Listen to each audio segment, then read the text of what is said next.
Question को देखिए। 16 number question के द्वारा जो है यहाँ पर आपसे पूछा जा रहा है कि द्विघात समीकरण ax² plus bx plus c बराबर 0, जहाँ पर आपको बोला जा रहा है कि a नॉट इक्वल टू 0 के वास्तविक मूल नहीं है। यदि आपको बताना है कि इस समीकरण का वास्तविक मूल कब नहीं होगा, तो वास्तविक मूल जो है कब नहीं होता है, जब आपको पता होना चाहिए कि d का जो मान है वो 0 से छोटा होता है, तब जो है वास्तविक मूल नहीं होता है। और d का फार्मूला आप सभी लोग जानते होंगे, d का फार्मूला होता है b² माइनस 4ac और नॉट इक्वल टू यहाँ पर 0। तो ये ऑप्शन आपका बिल्कुल जो है सही आंसर हो जाएगा। इस तरह से देखा जाए तो 16 का जो आपका सही जो है आंसर होगा वो डी होगा। b² माइनस 4ac जो है वो छोटा होगा किससे, तो 0 से। तो 0 से छोटा यहाँ पर आप देख सकते हैं कि ये भी बता रहा है। तो इस स्थिति में क्या होगा कि मूल वास्तविक नहीं होगा किसी भी द्विघात समीकरण का। और मूल वास्तविक होता कब है, जब d जो है का मान या तो 0 हो या फिर d का मान 0 से क्या हो, बड़ा होता है, तब इस स्थिति में क्या होता है कि मूल वास्तविक होते हैं। इस स्थिति में मूल वास्तविक और भिन्न होते हैं, लेकिन इस स्थिति में मूल वास्तविक और समान होते हैं इस स्थिति में, और इस स्थिति में मूल वास्तविक और भिन्न होते हैं। ये भी आप याद रखेंगे। आगे बढ़ेंगे और 17 नंबर क्वेश्चन देखिए। 17 नंबर क्वेश्चन के द्वारा पूछा जा रहा है कि यदि अल्फा तथा बीटा समीकरण 2x² माइनस x माइनस 6 बराबर 0 के मूल हो, तो आपको 1/अल्फा प्लस 1/बीटा का मान बताना है। आप सभी साथी को हम बताए थे क्लास के अंदर कि 1/अल्फा प्लस 1/बीटा का आप डायरेक्ट सूत्र याद रखिए। इसका डायरेक्ट सूत्र हम क्या बताए थे, माइनस b/ जो है c आपको बताए थे कि इसका डायरेक्ट जो है फार्मूला आप याद रखेंगे। तो b का मान आप देख सकते हैं कि -1 है, क्योंकि x के साथ कुछ भी नहीं तो 1 है, तो यहाँ पर -1 है और इस फार्मूला का माइनस हो जाएगा +1। तो ऊपर कितना होगा, 1 होगा। और नीचे आपको c का मान लेना है, तो c का मान देख सकते हैं कि -6 है, तो नीचे आप क्या ले लेंगे, -6। और इस स्थिति को आप -1/6 इस रूप में क्या कर सकते हैं, लिख सकते हैं। तो -1/6 यहाँ पर आपका 17 का जो सही जो है आंसर होगा वो डी हो जाएगा। देख सकते हैं -1/6 आपका बिल्कुल सही आंसर हो जाएगा। आगे बढ़ेंगे और 18 नंबर क्वेश्चन देखिए, काफ़ी महत्वपूर्ण जो है 18 नंबर क्वेश्चन है। सीखने की कोशिश कीजिएगा अधिक से अधिक। समांतर श्रेणी -3, 4, 11, 18 डॉट का 21वां पद है। इसका 21वां पद आपको निकालना है। 21वां पद का जो फार्मूला होता है वो आप सभी को पता होना चाहिए कि A21 होता है, और A21 का फार्मूला आपको 21वां पद यानी कि A21 आपको क्या करना है, निकालना है। और A21 का जो फार्मूला होता है वो होता है A plus 20D। A plus कितना D होता है, 20D। तो A का जो मान है यहाँ पर आप इस समीकरण में देख सकते हैं श्रेणी में कि -3 है, क्योंकि प्रथम पद को A बोलते हैं। प्लस है तो प्लस ले लेंगे, और 20 है तो हम क्या करेंगे, 20 ले लेंगे, और गुने D। तो D का मान आप देख सकते हैं कि अगला माइनस पिछला करते हैं A2 - A1। तो 11 में से 4 जब आप घटाइएगा तो आपको मिलेगा 7। कितना मिलेगा, 7 मिलेगा। और फिर आप क्या करेंगे, ये -3 है तो -3 ले लेंगे, और 20 सत्ते 7 दूना क्या होता है, 7 दूना होता है 14, यानी कि 100 आपका होगा 40, और 140 में से 3 घटा लीजिए। तो 140 में से 3 जब आप घटाएंगे तो आपको पता होना चाहिए कि 137 यहाँ पर आपका सही जो है आंसर हो जाएगा। तो 18 का जो सही आंसर होगा वो डी होगा। देख सकते हैं कि डी ऑप्शन में 137 आपको दिया जा रहा है। 137 यहाँ पर आपका इस तरह से बिल्कुल सही आंसर हो जाएगा। इस तरह से सिंपल तरीका से 1 मिनट में आप आंसर निकाल सकते हैं। आगे बढ़ेंगे और 19 नंबर क्वेश्चन को देखिए।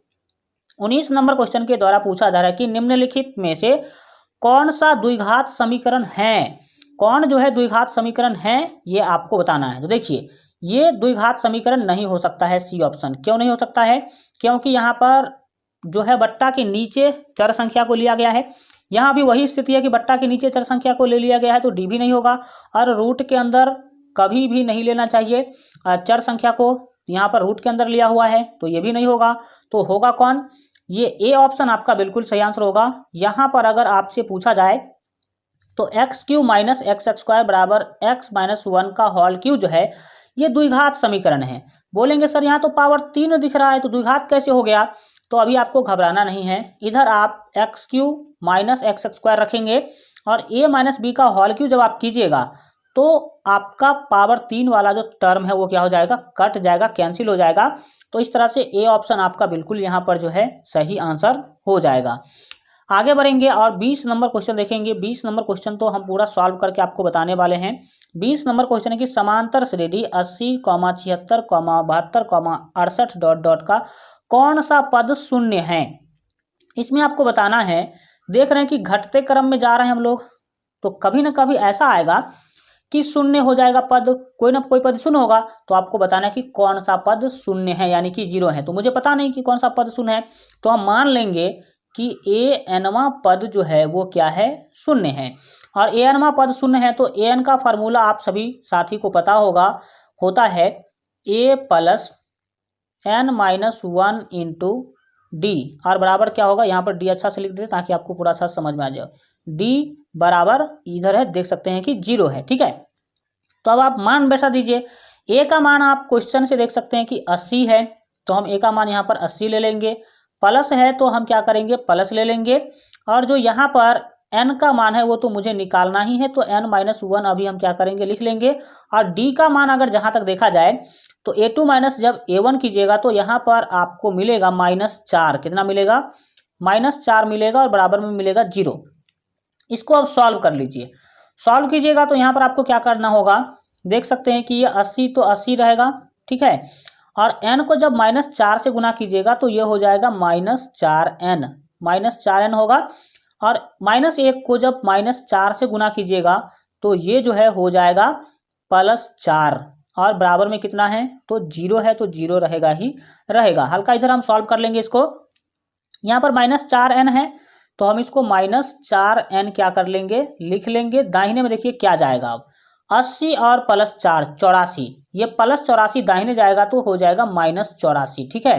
-84 हो जाएगा और माइनस से माइनस कट जाएगा। और जब आप यहाँ पर 4 से 84 को भाग कीजिएगा, माइनस से तो माइनस कट गया, 4 से 84 को भाग कीजिएगा तो आपको मिलेगा 21, यानी कि n का जो मान है वो यहाँ पर 20 का जो आपका सही आंसर हो जाएगा वो बी होगा, डेट मीन्स 21, यानी कि 21वां पद यहाँ पर आपका बिल्कुल जो है सही आंसर हो जाएगा। इस तरह से आप लोग इस क्वेश्चन को 1 मिनट में सॉल्व कर सकते हैं।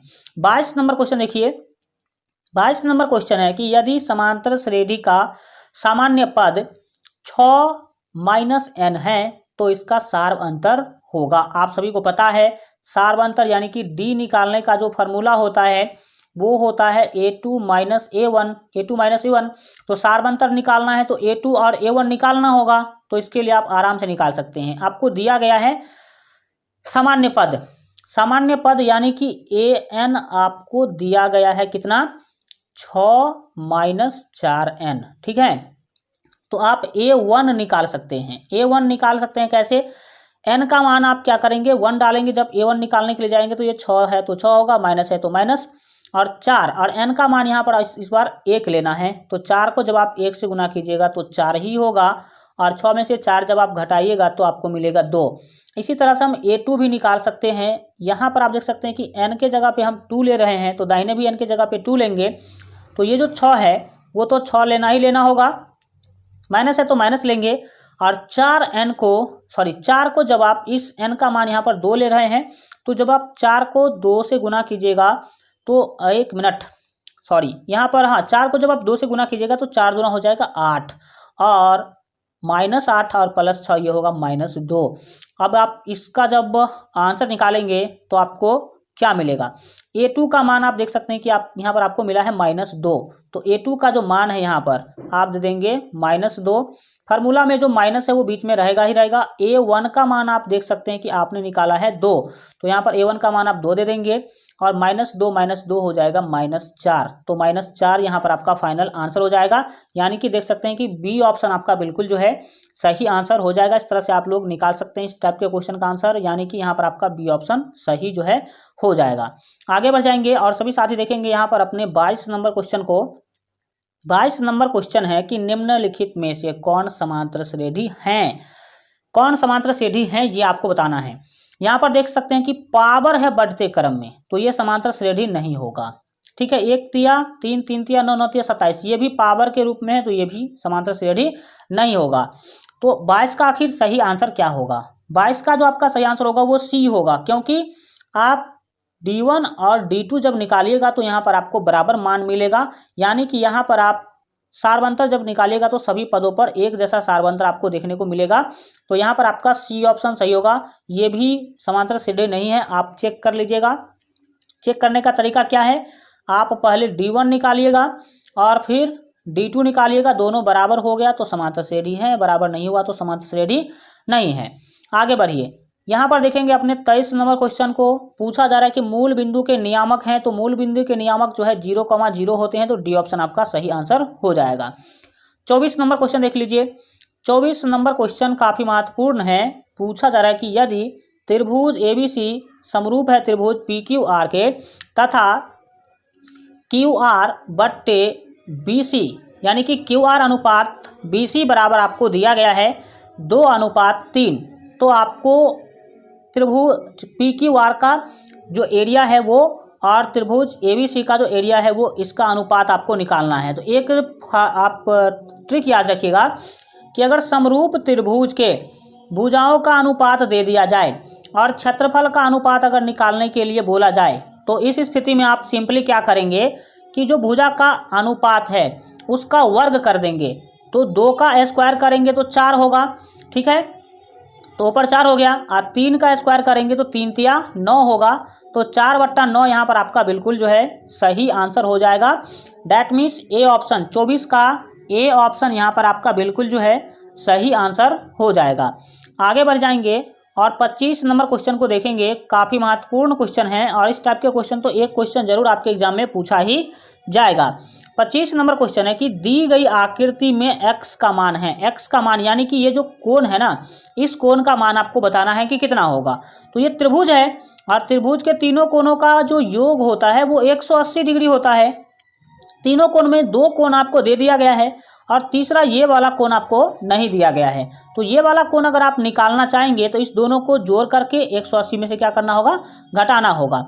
तो 50 और 60 आपको मिलेगा 110। ठीक है, यानी कि 50 + 60 किए तो 110, 110 जब आप घटाइएगा 180 में से तो आपको मिलेगा 70। कितना मिलेगा, 70 मिलेगा। 1 मिनट, हाँ 70 आपको मिलेगा। इसका मतलब ये वाला जो कोण है वो हो गया 70 डिग्री, और अगर ये 70 डिग्री है तो यहाँ पर x का मान यानी कि ये वाला जो कोण बन रहा है x का जो मान है वो भी 70 डिग्री होगा। क्यों?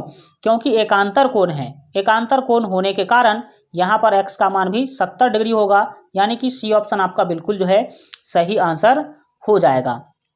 आगे बढ़िए और सभी लोग देखेंगे यहाँ पर अपने 26 नंबर क्वेश्चन को। 26 नंबर क्वेश्चन के द्वारा जो है आपसे पूछा जा रहा है बिंदुओं R जिसका निर्देशांक यहाँ पर आपको 0,6 दे दिया गया है तथा बिंदु जो है S जिसका निर्देशांक 8,0 दिया गया है को मिलाने वाली रेखाखंड के मध्य बिंदु के नियामक यानी कि मध्य बिंदु का निर्देशांक आपको निकालने के लिए बोला जा रहा है। तो मध्य बिंदु का निर्देशांक का जो फॉर्मूला होता है वो आप सभी जानते हैं कि x1 + x2 बट्टे आपको पता होगा 2 होता है और कॉमा y1 + y2 बट्टे 2 होता है। तो यहाँ पर अगर देखा जाए तो x1 का मान 0 है और x2 का मान 8 है, तो 0 और +8 करेंगे तो 8 होगा, और 8 बट्टे जब 2 कीजिएगा 8 को 2 से भाग दीजिएगा तो हो जाएगा वो 4, और फिर y1 + y2 करना है। तो y1 का मान आप देख सकते हैं कि 6 है और y2 का मान 0 है, तो 6 और 0 कितना होगा, 6 होगा, और 6 को जब आप इस 2 से भाग कीजिएगा तो आपको मिलेगा 3, यानी कि 4,3 यहाँ पर आपका बिल्कुल जो है सही आंसर इस फार्मूला के आधार पर हो जाएगा। तो यहाँ पर आपका डी ऑप्शन 4,3 जो है बिल्कुल सही आंसर होगा। आगे बढ़ेंगे और 27 नंबर क्वेश्चन देखिए। 27 नंबर क्वेश्चन के द्वारा जो है यहाँ पर आपसे पूछा जाए कि बिंदु 4,6 और 8,2 के बीच की दूरी है, इस दोनों के बीच का दूरी आपको क्या करना है, बताना है। तो 27 का जो यहाँ पर अगर आप दूरी सूत्र से निकालेंगे, आप दूरी सूत्र जानते हैं, दूरी सूत्र जो होता है वो x2 - x1 का होल स्क्वायर। तो ये निकाल ही लीजिए 1 मिनट में, √√x2 x2 माइनस x1, तो 8 माइनस क्या करेंगे 4 करेंगे तो बचेगा आपको 4, और 4 का स्क्वायर होगा 16, और प्लस y2 माइनस y1 का होल स्क्वायर, तो 4 माइनस क्या करेंगे आप 6 करेंगे, तो 4 माइनस 6 कीजिएगा इसको तो हो जाएगा आपका, सॉरी ये 2 है, 2 माइनस 6 कीजिएगा, तो 2 माइनस 6 जो कीजिएगा तो आपको मिलेगा जो है -4, और -4 का जो स्क्वायर होगा वो 16 होगा, और 16 16 कितना होगा 32, रूट 32 होगा। और रूट 32 को आप जो है लिख जो सकते हैं वो आप 32 को एक बार देख लीजिए कि क्या लिख सकते हैं, 2 दूना 4, 4 दूना 8, 8 दूना 16, और 16 दूनी 32, तो 2 का यहाँ पर जोड़ा लग रहा है आपका, तो 2 गुने 2, एक 2 यहाँ से बाहर आएगा और एक 2 यहाँ से बाहर आएगा, तो 2 गुने 2 हो गया, और रूट के अंदर बच गया आपका 2। ठीक है, रूट के अंदर जो 2 बचा वो 2 रहेगा, तो 2 दूना 4, यहाँ पर 2 दूना कितना होगा 4 मिलेगा, और रूट के अंदर कितना बच रहा है तो ये 2 से देख सकते हैं, तो 4 रूट 2 यहाँ पर आपका बिल्कुल सही जो है आंसर हो जाएगा। तो 27 का जो आपका सही जो है आंसर होगा वो आपका ए हो जाएगा, डेट मीन्स 4 रूट 2 इकाई यहाँ पर आपका बिल्कुल सही आंसर होगा। आगे बढ़ेंगे और देखेंगे यहाँ पर आपके 28 नंबर क्वेश्चन को पूछा जाए कि sine square 60 degree plus cos square 60 degree बराबर कितना होगा, तो इसका आंसर आपका 1 होगा, क्योंकि आप लोगों को पता होना चाहिए कि साइन स्क्वायर थीटा और प्लस कॉस स्क्वायर थीटा बराबर 1 होता है, तो सी ऑप्शन आपका सही आंसर होगा। और ये एक ही स्थिति में होगा जब थीटा दोनों का सेम हो, तो यहाँ भी 60 है और यहाँ भी 60 है, तो यहाँ पर आपका सी ऑप्शन जो है बिल्कुल सही जो है आंसर हो जाएगा। आगे बढ़ेंगे और 29 नंबर क्वेश्चन को देखिए। 29 नंबर क्वेश्चन के द्वारा यहाँ पर जो है आपसे पूछा जा रहा है कि यदि रैखिक समीकरणों का युग्म संगत हो तो रेखाएं होगी, संगत के स्थिति में रेखाएं कैसी होती हैं, तो 29 का आपका डी ऑप्शन से होगा, क्योंकि याद रखिएगा कि प्रतिच्छेदी ग्राफ जो होता है, प्रतिच्छेदी ग्राफ मतलब ऐसा वाला जो ग्राफ होता है वो भी संगत कहलाता है, और संपाती ग्राफ यानी कि एक ही रेखा पे जो दोनों रेखा आ जाता है तो वो भी संगत होता है, तो इसके कारण से प्रतिच्छेदी या संपाती जो होंगे तो उसका जो युग्म है वो क्या कहलाएगा संगत कहलाता है, तो डी ऑप्शन यहाँ पर आपका बिल्कुल सही आंसर हो जाएगा। आगे बढ़ेंगे और 30 नंबर क्वेश्चन देखिए, पूछा जा रहा है कि बिंदु -6, -5/2 का 2 किस पाद में स्थित हैं, तो आप सभी जानते हैं कि जो तृतीय पाद होता है इसका जो निर्देशांक निर्देशांक है वो माइनस कॉमा माइनस होता है तृतीय पाद का, यानी कि तृतीय चतुर्थांश का, तो यहाँ पर माइनस, और ये भी माइनस, एक्स भी माइनस और वाई का भी माइनस है, तो 30 का जो यहाँ पर आपका सही जो है आंसर होगा वो सी होगा, तृतीय चतुर्थांश यानी कि तृतीय पाद भी जिसको हम बोल सकते हैं, तो यहाँ पर सी ऑप्शन आपका जो है सही आंसर जो है हो जाएगा। आज के लिए इतना ही रखेंगे, इससे आगे बहुत जल्द जो है हम आप लोगों के लिए नेक्स्ट पार्ट लाएंगे जिसमें हम 31 से लेकर के आगे आपके 100 नंबर तक सभी क्वेश्चन को जो है इस तरह से डिटेल में आप लोगों को हम समझाने वाले हैं। ये वीडियो बहुत ही लंबा हो जाएगा, इसीलिए हम इसमें 30 क्वेश्चन ही रखते हैं। अगर आप लोग इसका नेक्स्ट पार्ट देखना चाहते हैं तो कमेंट बॉक्स में नेक्स्ट पार्ट जरूर लिख दीजिए, जिसमें हम 31 से लेकर के 100 तक के सभी क्वेश्चन को इसी तरह से हम सॉल्यूशन के साथ आप लोगों को बता देंगे।